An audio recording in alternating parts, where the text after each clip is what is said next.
Hi, I'm Emmanuel Castellanos, and I want to welcome you to my reflective journal. I'm actually very excited to share with you my personal journey as a negotiator and show you how this course transformed my approach in negotiations. Before I start this course, to be completely honest, I struggle with negotiations, both at my work and in my personal life. Just the thought of negotiating will let me feel all often stressed and overwhelmed, to the point that I will do almost anything to avoid conflict and have confrontational situations where negotiating. And when I did step into a negotiation, I will often let feel disappointed, like I didn't get the results that I wanted or I deserved. That frustration weighed on me because I feel defeated, because deep in down, I knew that I could do better, but I wasn't sure was holding me back. After I reflect on my experience as a negotiator and the lessons learned in this course, I realized that my habit of avoiding conflict wasn't just about avoiding tough conversations. No, my own insecurities. As English isn't my first language, I oftentimes fear that I may not sound smart or I'm just gonna be misunderstood. That fear, of course, keep me from fully engaging in difficult negotiations and in difficult discussions. On top of that, coming from Colombia, where negotiations are more personal and relational driven, I found the formal and direct style in Canada to be an added challenge. So at this point, I wasn't overcoming my personal barriers, but also the cultural ones. But this is how this course changed me. How I see things. What I once saw as a weakness, my avoidance and my insecurities, weren't in fact weakness. In fact, they were just strengths waiting to be used at the right moment. In this video, I will show you two real life negotiations I have experienced, both in my professional and my personal career. And you will see how these perceived weaknesses held me back from getting the best deal. But also, I will show you how these strategies I learned I could have transformed then into strengths. Let's dive into the first negotiation and explore ineffective negotiation. My weakness, my avoidance. In this first professional negotiation, I was a project manager working at Shelley Oily. I was overseeing the construction of EV charging stations for our new client, VinFast. VinFast were a Vietnamese multinational automobile company that actually was launching its first Canadian store in Canada, and it was in Toronto, Ayerdermont. Just 2 weeks before the grand opening, the contractor called me and informed me that we were experiencing a significant delay with one of the transformers. When I hear this, to be completely honest, I panicked. This was the last thing I wanted to hear. This will not only impact the installation of the charging stations, but also it will impact the opening of VinFast's first store in Canada. A lot of reputation was on the line. So I completely freaked out. When I started inquiring further with the contractor, he explained that the transformer had highly specific requirements and it wasn't a standard off the shelf item. With all these specifications and technicalities, I got so lost. Then he proposed what he claimed was the only solution, sourcing a new transformer from a US vendor that was gonna cost us $20,000. And that this will need to be processed as a change order, meaning that my company will have to absorb the entire cost. He stressed and emphasized that this was the only available solution if we actually wanted to meet the deadline. Hearing this, of course, I felt so overwhelmed and stressed. On one hand, I have VinFast who have been applying considerable pressure to ensure that the site was ready for the grand opening, and I don't blame them. They have everything ready. The new cars arriving from Vietnam, the store fully set up, the media invited. The only thing missing was the charging stations, which were essential for the launch. And on the other hand, adding to the pressure, my boss was urging me to resolve the issue as quickly as possible, as he was dealing with VinFest in the back end. He was trying to negotiate additional sites so that we were able to build those sites for them across Canada. So now you see how critical delivering this project on time was crucial for our company's success and future. But then that was me. Instead of seeking an alternative solution or negotiating better terms with the contractor, I let my conflict avoidance tendencies and fear or confrontation with the stakeholders to actually take my actions. I allowed my insecurities to drive my decision making, and I ultimately accept the contractor's 20 grand change order because I was convinced that this was the only way to meet the deadline. And on top of that, my avoidance tendency, my nerves, nothing really helped. This decision wasn't the smartest decision because my company ended up paying 20 grand. But hey, listen, now let's see how I will approach the same situation differently, showing what I know now and implementing the theory. A strategic negotiation, my hidden strength. After the course and after reflecting on this particular situation, I can now see how differently I actually would have approached the same situation. Instead of avoiding the issue, something highlighted by my high scoring avoidance according to the Thomas Kilmann model, no surprise there to be honest, I will have taken a more strategic approach. First, I will step back, not just to avoid conflict, but to engage in strategic listening. They will have helped me to gain a deeper understanding of the entire situation, explore my alternative, and the solutions that I have. For example, I could have leveraged the extensive network that Shell Oil has in Canada to find an additional vendor capable of supplying the specific transformer that I was looking for. Once I identify those two potential vendors, I will negotiate with them to secure the best deal, aiming for faster delivery and a more competitive price. By identifying and strengthening my BATNA, I will have gained the leverage needed to negotiate more effectively with both vendors, and in particular with the contractor. Reflecting on this now, I realized that I have leveraged shale oil connection and I could have secured a new transformer for around half the price, 10,000 grand. Half of the cost that the contractor originally presented back when this happened. So now, armed with the competitive alternatives that I have from the two vendors, I will then return to the contractor and push back on their $20,000 change order, presenting the solutions that I have found. Then I will look anchoring to steer the negotiation by introducing my own 10 grand offer and avoiding his 20 grand anchor. Then I will propose splitting the cost evenly and reframe the situation as a mutual problem that recreates a collaborative solution. And all what it takes was... Let me call you back. I can call you back. Call you back. Let me call you back. I can call you back. Call you back. Let me call you back. To get more time. So by applying the right technique, it will have helped me to avoid unnecessary costs and delays, and demonstrating my growth in my negotiation skills.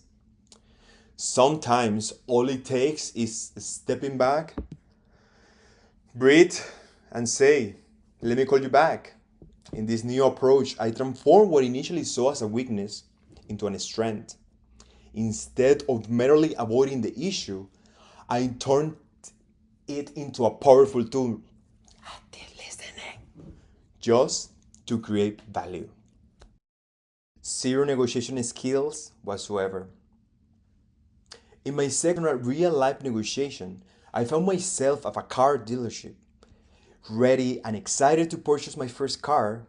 I already decided on the make and the model based on the appearance and the brand, but actually, when it came to the technical aspect and the financial terms, I didn't know a single thing, to a point that I didn't negotiate at all. I thought that price that they have on the dealership was the first price in the market. My main weakness was my lack of understanding, both in terms of the car specifications, financial terms, and more technical aspects. But instead of me negotiating, I let my emotions, the excitement, of urgency to completely drive the entire decision and negotiation. Now, looking back, I realized that I really failed to prepare beforehand because without leverage or knowledge, I just accept the terms that the salesperson present without any questioning. Likely, I settled for a deal that probably wasn't in my best interest. So, my focus was simply on getting the process done, not securing the best terms. I didn't even ask the right questions about the interest rate or fee, and I completely trust the salesperson, and I let my emotions to control my decision making. This lack of preparation and knowledge is a common issue for first time negotiators and particularly first time car buyers. I didn't even research pricing. At dealership stability, no. Other dealerships available that I could leverage, no. Or consider negotiating like extra maintenance, oil change, and I left that in the air and without a clear partner. I actually don't have leverage and I end up in a really weak negotiating position. As a negotiation genius point out, failing to prepare or explore alternatives is usually doesn't produce the best results. So now let's fast forward to how I will handle the same situation after taking this course and applying all the things that I learned. So let's have a look. Getting my power back. So now I will show you how I will handle the same situation after taking this course, after knowing the tools that I have and the strategies that I learned. So this time I will have come prepared to the dealership beforehand. I will have researched pricing, compare different offers with other dealership, and I will know exactly what I want. And with confidence, I will approach the negotiation differently and more strategically. By applying strategies from the Negotiation Genius book, I will use interest-based bargaining and strategic listening to focus on negotiable areas like financial terms, delivery fees, and perks such as maintenance package. I will then start the conversation with setting a clear expectation, using my research as an anchor to direct the negotiation towards better terms. Then, if the salesperson resists adjusting the fees, I will confidently signal my willingness to walk away. Leverage my BATNA, better orders for other dealership. I know the power that I have now. As I mentioned before, emphasizing that having a strong BATNA gives us, the negotiator, power and confidence in negotiation. By doing this, I will push the salesperson to reconsider and offer a compromise. Another key insight from this course is that framing the negotiation as collaborative effort rather than a battle for concessions can lead to better results for both sides. So, by focusing on sharing items such as building a long relationship with the dealership, I will have turned the negotiation into a win-win scenario, ultimately securing a better deal. Here are the key lessons learned that most stuck with me after taking this negotiation course and upon reflecting on my journey as a negotiator.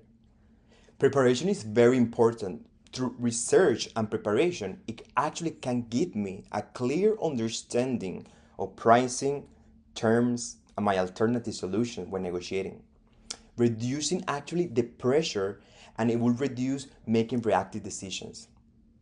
Lack of preparation actually weakens my position as a negotiator. So now moving forward, before me walking to any negotiation, I have to make sure that I do my homework, that I understand the deal, I understand what's on the table, I identify hidden opportunities, I make sure that I know who I am going to negotiate with.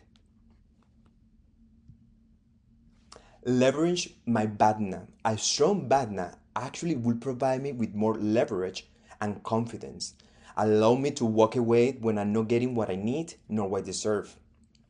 It can also help me to discover or get closer to the other party's badna, sopa, and reservation value, which is going to allow me to secure a better deal. So knowing my badna, my options, I can be more confident. A strategic listen, my favorite. So by gathering information, by active listening to the other party's interest, it actually will give me the opportunity to uncover hidden opportunities, interests, and actually to find mutually beneficial solutions when there is the opportunity. Balance value creation and claiming. So by using my relationship building skills, I actually can collaborate more effectively, aligning with the best practices of mastering paradoxes. So a strong relationship helps to balance value creation and claiming, turning potential conflict into actually opportunities to efficiently collaborate. So moving forward, me rather than avoiding conflict, I can reframe it to create value through better communication and understanding, which is going to lead to more productive negotiations. Focus on interest, not position. So by focusing on interest, I can actually achieve a win-win outcome rather than getting stuck on bridging positions in whether you win or lose. Use anchoring. By setting a clear expectation early in the negotiation, it will actually give me the power to guide and control the conversation. Avoid emotional decision making, something that I had to work really hard. So now moving forward, I'm gonna let my logic and my preparation to drive the decision rather than my emotions. So I had to make sure that I don't take anything personal and that I am avoiding assumptions. Manage the process. So moving forward, I need to make sure that I use pace discussion and pacing to maintain control through the negotiation. Learning just to breathe, just to take a moment or to simply take a break. It will give me time to consider my options and to think clearly.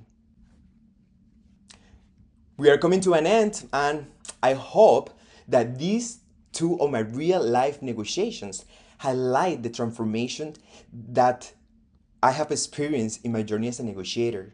Thank you to the insight and strategies that I gained from this course.